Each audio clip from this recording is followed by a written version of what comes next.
Hey guys, got another figure review. This one's Berlin 1945 Dutcher Volksturm. I'm not sure if that's how you say it. Volksturm. Basically, he's a German volunteer during 1945 in Berlin. So his uniform is pretty simple, and mainly it's whatever he was able to be put together with. It's a 2003 figure. This is the front side of the box, the side, and the back tells you what it comes with. So it comes with like a basic tunic. It comes with Panzerfaust and a Volksturmmann 1-5. So that weapon is like a later war weapon, kind of like one of those miracle weapons that Germans came up with. So now getting with the figure himself. So pretty nice figure. The ankle covers, you have to put those on manually. So they were a little bit of a pain, but I think they look good. The boots have a little bit of detail, a little scruff to them, which I think is nice. The belt buckle, plastic, but it still looks good. Comes with two extra ammunition pieces, and I put those inside the pouches. So that's good.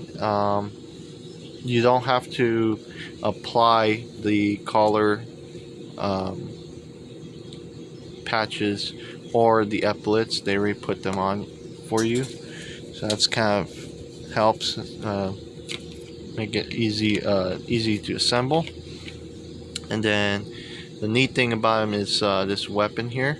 So it's one of the later war weapons. From what I've done research on, or what I've heard people who fired the weapon say, is that it's not a really comfortable weapon to shoot. There was like two versions of this, where which just had just a little bit complication with the firing mechanism area right here.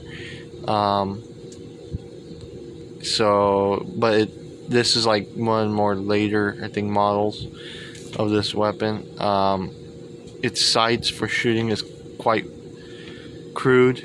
It's just a piece of metal that's like bent this way on the side. So yeah, it's a bit of a weird weapon.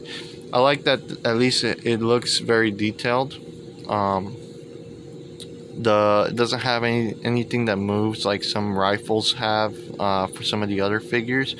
The only thing that moves, or you could take off, is the magazine. And the magazine has the bullets in there, so painted bullets. So that's kind of cool. I like though the color that they did with the wood parts of the weapon.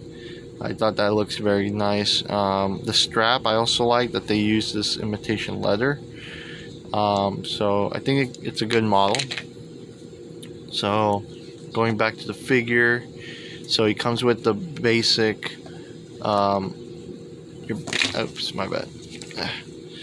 Your basic mess tin, your bread basket, canteen.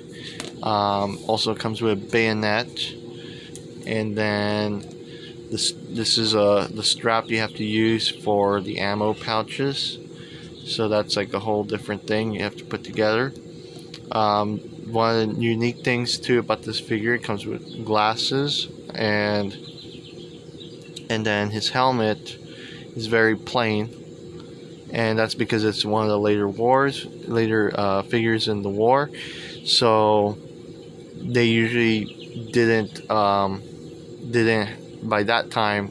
Emblems on the helmets was just not as important as just the functionality of things.